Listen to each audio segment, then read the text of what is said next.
Hey, this is Bob Buckley with another Frontline Disc Golf Form review. We got a backhand review today. We got Jreynolds here on the right. We got Dan Brooks Walls on the left. I'm going to go ahead and play the form once through, and then I'll back it up and do my review.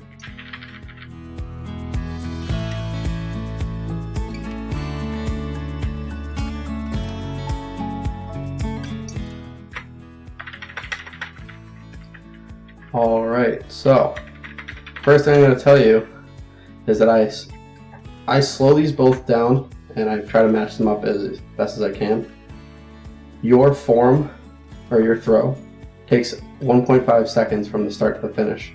Dan's takes 2.4 seconds, so it's almost an entire second longer, which doesn't seem like a long time, but you're doing it in almost half the time. So I highly suggest to slow down. Remember that speed does not equal distance. When you are staying slow with your run-up, if you're ever having a bad day, it's easier to tell where you're making mistakes.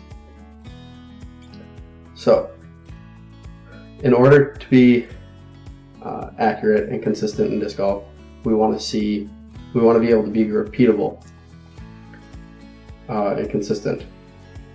Consistency is the name of the game.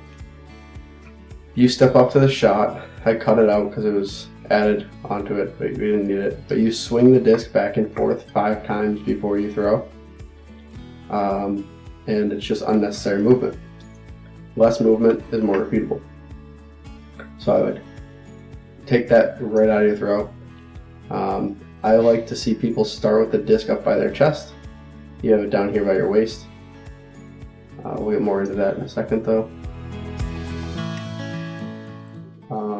So as with starting it down below, and you do this thing where you come out in front, which a lot of people do, it doesn't do anything. It doesn't help you aim. You're aiming with your shoulders, so if your shoulders are lined up where you're trying to throw, that's where you should be releasing the disc. So you have this hop here, which is more common than it should be. I used to do it. Dan made me stop. So you have this little hop here, and getting that hop consistent and the same every single time is almost impossible to do. You're more likely to land awkward. Your timing is already off because your reach back should start as your front foot comes forward, and you should be starting your reach back from your chest and not out here. So it's throwing your timing all off. I would take the hop right out. It has helped my game immensely, I'll tell you that much. Also, with the hop, your hips are turned. You know, a pencil tool out here. I like to draw lines. Your hips are turned like backwards, which is contorting your top, and you're not allowing yourself to line up. Whoops, I didn't mean to do that. You're not allowing yourself to stay in one linear motion. If you look at Dan's, hold on one second. There we go. If you look at Dan, he stays on this one line right here the entire time. His hips are slightly turned away from the target, but his shoulders are still square. Everything is in one motion the entire way. Here, you're on like this. Oh, I can't even do it. You're like here, and then you're here, and then you're here, and your disc, you grab the free tool, your disc comes from here to here to here. We want to see you go from here to here to here in one motion.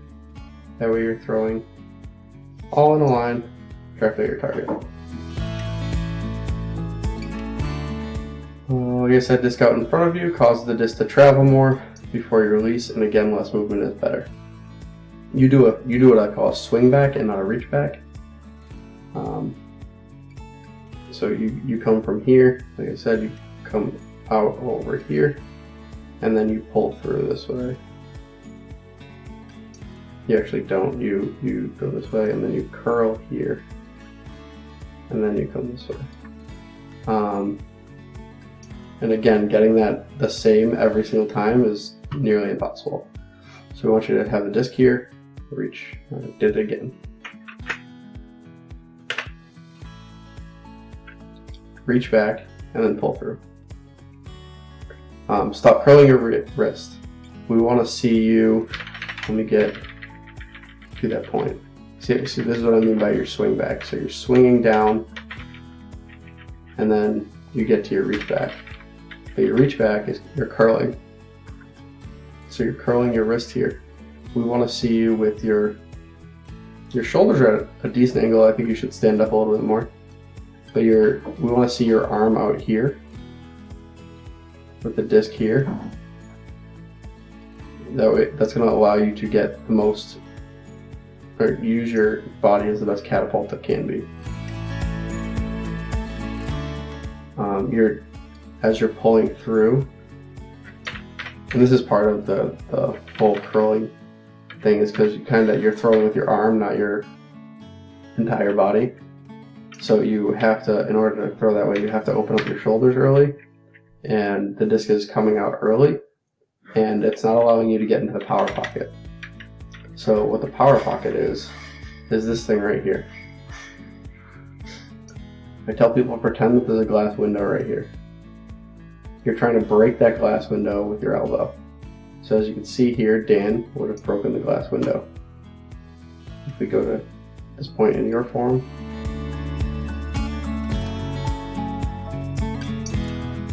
right there, you're not going to break a glass window like this. My pencil tool again.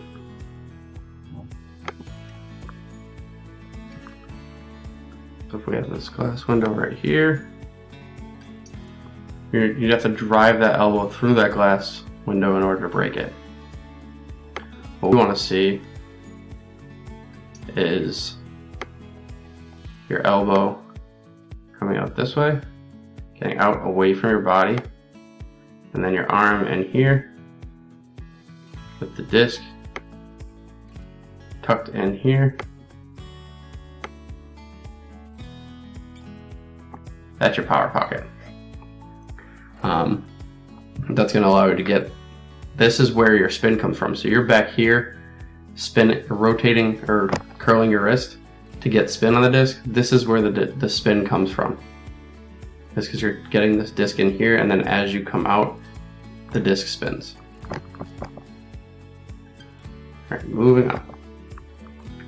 Like I said, your shoulders are turning early, and that's because of that curling throw. One of the most important parts, and the last part I'll go over, is your follow through,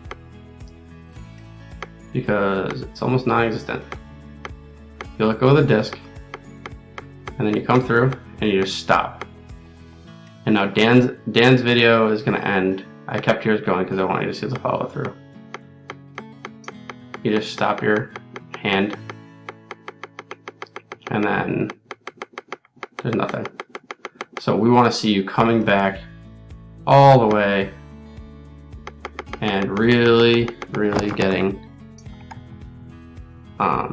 it. In order to get yourself to do it, you can over exaggerate it and come way back and almost pat yourself on the lower back in order to make sure that you're actually following through. But that's really important to avoid injury and to make sure that you're committing to the shot also. So that's all I got. Hopefully you found it helpful. Hopefully you watch this and see a bunch of improvements. So thanks for watching.